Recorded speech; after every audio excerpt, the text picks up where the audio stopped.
رب اشرح لي صدري ويسر لي أمري واحلل عقدة من لساني يفقه قولي ربي زدني علما اللهم فقهنا في الدين.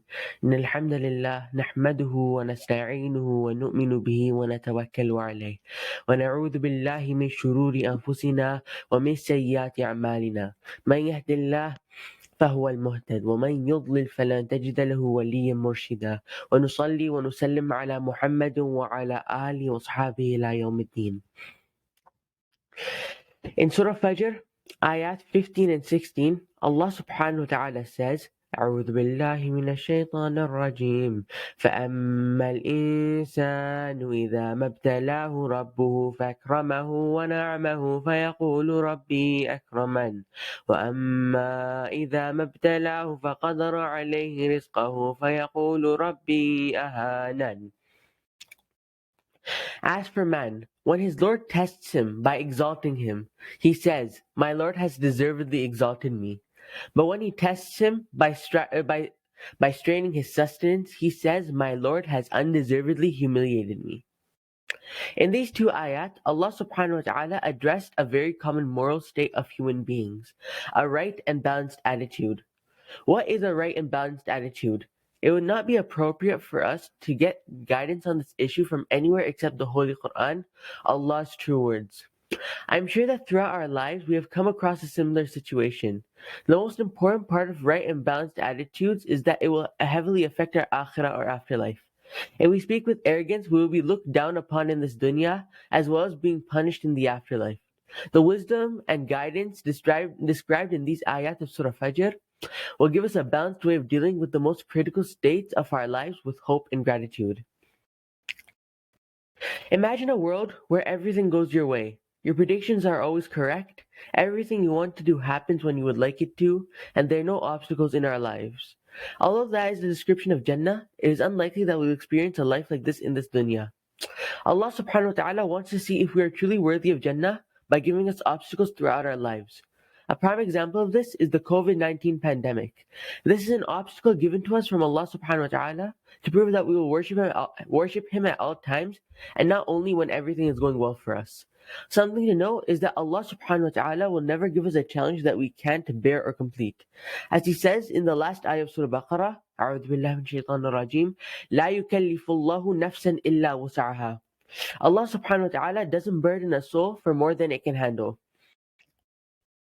Allah subhanahu wa ta'ala only gives us different types of challenges, but we only realize we are going through one if it is a trial of depletion, which we would interpret as being negative, such as hunger or a job loss. However, Allah subhanahu wa ta'ala might give us a trial of abundance, which we would interpret as a positive trial, such as receiving a lot of money. The test in this case would be seeing how we spend it, where we spend it, and why we spend it.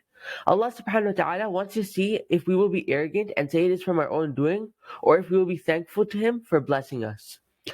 The story of two gardens in Surah Kahf is a great way to understand how having an abundance of resources can be a test. The story is about a man who had two massive gardens with many fruits.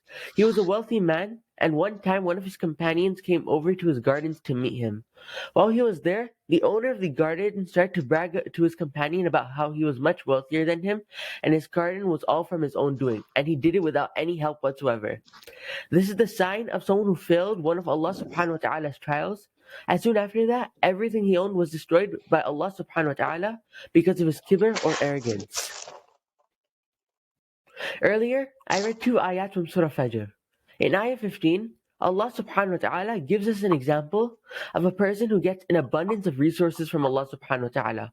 Allah subhanahu wa ta'ala blesses him with an easy trial, and because of that, he praises and worships Allah subhanahu wa ta'ala. Since this man has nothing to worry about, he will look for the time to pray to Allah. This man will also say that Allah deservedly honored him.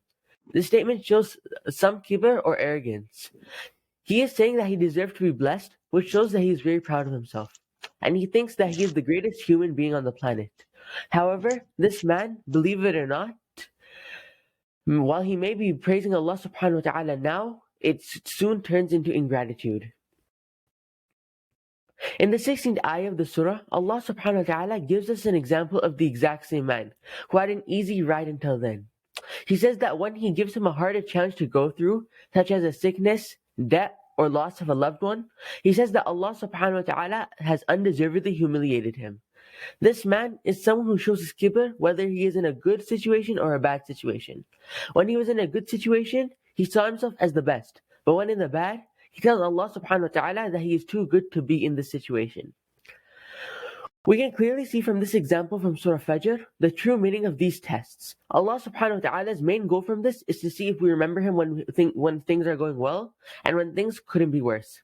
This is also shown in the story of Ayyub alayhi salam. When he was wealthy and rich, he prayed to Allah subhanahu wa ta'ala. After that, people said that Ayyub alayhi salam can only pray to Allah because he's well off and doesn't need to do anything. Then Allah subhanahu wa ta'ala took everything away from him, and yet he still continued to pray to Him.